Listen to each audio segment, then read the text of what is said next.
আমি প্রথমে মহান আল্লাহ তাআলার নিকট অনেক অনেক শুকরিয়া আদায় করছি। তারই অসীম অনুগ্রহ এবং দয়ায় দীর্ঘদিন পর 16 বছর স্বৈর শাসকের অত্যাচার, নির্যাতন, নিপীড়নের পর আন্দোলন সংগ্রামের মধ্য দিয়ে 5 আগস্ট বিজয় লাভের পর আজকে এনায়েতনগর ইউনিয়ন বিএনপি আয়োজিত এই সভায় উপস্থিত হয়ে বক্তব্য দেওয়ার সুযোগ করে দিয়েছেন মহান আল্লাহ তাআলা, সেজন্য শুকরিয়া আদায় করছি। প্রিয় ভাই এবং বোনেরা, দীর্ঘদিন পরে যে আপনাদের সামনে আজকে উপস্থিত হয়েছে, এই উপস্থিতি কিভাবে আমাদেরকে এখানে এনেছে তা আপনারা জানেন। আমাদের নেতৃবৃন্দ সব বলেছে। দীর্ঘ 16 বছর স্বৈরাচারী ফ্যাসিস্ট হাসিনা সরকার এদেশের রাষ্ট্রীয় ক্ষমতা অবৈধভাবে দখল করে কি নিদারুণ নিষ্ঠুর নির্মমতার সাথে অত্যাচার নিপীড়নের মাধ্যমে এদেশের জনগণের গণতান্ত্রিক অধিকারকে হরণ করে আইনের শাসনকে সম্পূর্ণভাবে ধ্বংস করে দিয়ে মানুষের বাক স্বাধীনতাকে হরণ করে নিয়ে দেশের অর্থ সম্পদ লুণ্ঠন করে বিদেশে পাচার করে কিভাবে যে অত্যাচার নিপীড়ন করেছে আপনারা সবাই জানেন। দেশের সর্ববৃহত্তম রাজনৈতিক দল বিএনপি, যার প্রতিষ্ঠাতা শহীদ প্রেসিডেন্ট জিয়াউর রহমান, তিনি একটি আদর্শ প্রতিষ্ঠা করে দিয়ে গিয়েছিলেন। দেশ এবং জনগণের কল্যাণে কাজ করে যাওয়ার যে আদর্শ তিনি বীজ বপন করে গিয়েছিলেন, সেই আদর্শ নিয়েই দেশনেত্রী বেগম খালেদা জিয়া দীর্ঘদিন স্বৈর শাসনের বিরুদ্ধে আন্দোলন করেছেন। পরবর্তীতে তাদের সুযোগ্য সন্তান জনাব তারেক রহমান, আমাদের চেয়ারপারসন, বিদেশে থেকেও আন্দোলন সংগ্রাম করে এদেশের মানুষের গণতান্ত্রিক অধিকার পূর্ণ প্রতিষ্ঠার জন্য অনেক ত্যাগ স্বীকার করেছে। আমরা রাজপথে আন্দোলন করেছি তার নির্দেশনায়। আপনারা জানেন, স্বৈর শাসক হত্যা, নির্যাতন, লুণ্ঠন, মিথ্যা হামলা দিয়ে এদেশের অগণিত মানুষকে কারাগারে রুদ্ধ করে অনেকের জীবনহানি ঘটিয়ে তার স্বৈর শাসনকে পাকাপোক্ত করে বসেছিল। দীর্ঘ 16 বছর আন্দোলন করতে গিয়ে বিএনপি সহ অনেক রাজনৈতিক দলের নেতৃবৃন্দ, সাধারণ মানুষকে প্রাণ দিতে হয়েছিল। অনেক আন্দোলন সংগ্রামের পরেও যখন স্বৈর শাসক ক্ষমতা ছেড়ে যাচ্ছিল না, তখন এদেশের মানুষ নীরবে নিভৃতে আল্লাহর কাছে তারা প্রার্থনা করেছে কত দ্রুত এই সরকারের পতন ঘটবে, আল্লাহ কত দ্রুত তাদেরকে ক্ষমতাচ্যুত করবে। সেই সাধারণ মানুষের দোয়া আল্লাহ কবুল করেছে।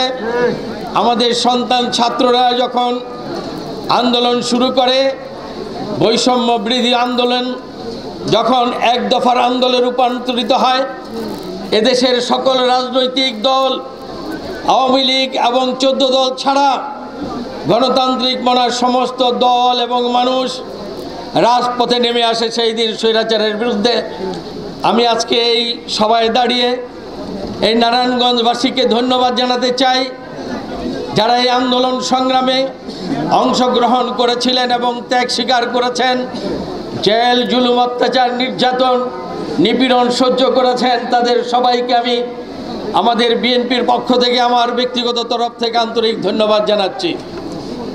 আজকে যেখানে দাঁড়িয়ে আমরা কথা বলছি, সেখানে দাঁড়িয়ে আজকে আমি আমার নেতা কর্মীদের সামনে একটি প্রশ্ন করতে চাই। আন্দোলন সংগ্রামের মধ্য দিয়ে যে বিজয় হয়েছে, বিজয় কাদের হয়েছে? নিশ্চয়ই আপনারা উত্তর দিবেন, বাংলাদেশের মুক্তিগামী জনগণের বিজয় হয়েছে। যদি জিজ্ঞেস করি পরাজয় কাদের হয়েছে, নিশ্চয়ই আপনারা উত্তর দিবেন স্বৈরাচারী শাসক, ফ্যাসিস্ট শাসক এবং তাদের দোসর যারা ছিল তাদের পরাজয় হয়েছে। যদি প্রশ্ন করি আজকে স্বৈরাচারী শাসকের সেই দোসররা কোথায়, আপনারা নিশ্চয়ই উত্তর দিবেন তারা পালিয়ে গেছে অথবা তারা আত্মগোপনে আছে। আপনাদের কাছে এই কথা স্পষ্টভাবে বলতে চাই, স্বৈরাচারী শাসক জনতা যখন বিএনপি এবং সমমনা দলের নেতাকর্মীদের উপর মিথ্যা মামলা করেছিল, হামলা করেছিল, 100-200 করে মামলা হয়েছিল, অনেক হত্যাযজ্ঞ হয়েছিল, অনেককে আয়না ঘরে আবদ্ধ করেছিল, সেই দিন কিন্তু আমরা ভয়ে ভীত হয়ে দেশ ছেড়ে পালিয়ে যাই নাই। সেদিনও আমরা মুক্তিগামী মানুষের মুক্তি কোন দিন হবে সেই জীবনকে বাজি রেখে আমরা রাজপথে আন্দোলন সংগ্রাম করেছি। আন্দোলন সংগ্রামের মধ্য দিয়ে আমরা স্বৈরাচারের পতন ঘটিয়েছি। আজকে আমি বলতে চাই, স্বৈরাচারীর দোষক যারা ছিল, যারা এই এলাকার গডফাদার ছিল, 2001 সালের নির্বাচনে আপনারা দেখেছেন গডফাদার যখন পরাজিত হয়েছিল সেদিন সে পালিয়েছিল, তার সহকর্মীদের কথা ভাবে নাই। আবার 2024 সালে যখন পরাজয় হলো তখনও সেই সন্ত্রাসীদের গডফাদার পালিয়ে গেছে, তার সহযোদ্ধাদের সহকর্মীদের যারা তাকে শক্তি যোগাতো, যারা তাকে নেতা বানিয়ে নেতা আসনে বসিয়েছিল তাদেরকে ছেড়ে সে চলে গেছে। এমন নেতার পিছনে যারা কাজ করেছেন ভেবে দেখেন আপনারা কত নির্বোধ ছিলেন, কত আপনারা বোকার স্বর্গে বাস করেছিলেন।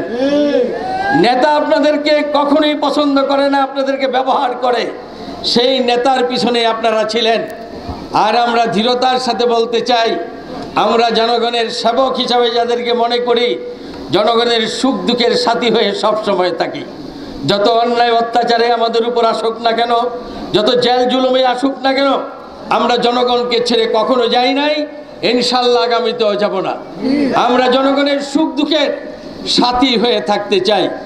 বিএনপি সেই আদর্শই শিক্ষা দিয়েছে, দেশপ্রেম আর জনগণের প্রতি ভালোবাসা, এটাই শিক্ষা দিয়েছে বিএনপি। এই শিক্ষা নিয়ে আমরা জনগণের সেবায় নিজেদেরকে আত্মনিয়োগ করে কাজ করে যেতে চাই। আমি আমার প্রিয় নেতা কর্মীদেরকে বলতে চাই, শামীম ওসমান এখানে রাজনীতি করেছে তার সহকর্মীদের হাতে অস্ত্র তুলে দিয়ে, অস্ত্রের মধ্য দিয়ে। আমি আমার কোনো নেতা কর্মী কিংবা তাদের সন্তানের হাতে একটি সোলার লাঠিও হাতে তুলে দেই নাই এবং তুলে নিতে বলি নাই। নিরস্ত্র অবস্থায় আমরা জনগণের সেবা করে থাকি। তাই বলতে চাই, কেউ যদি এই দল করে বিপদগামী হন, মনে রাখবেন আপনার বিরুদ্ধে কঠিন ব্যবস্থা গ্রহণ করা হবে।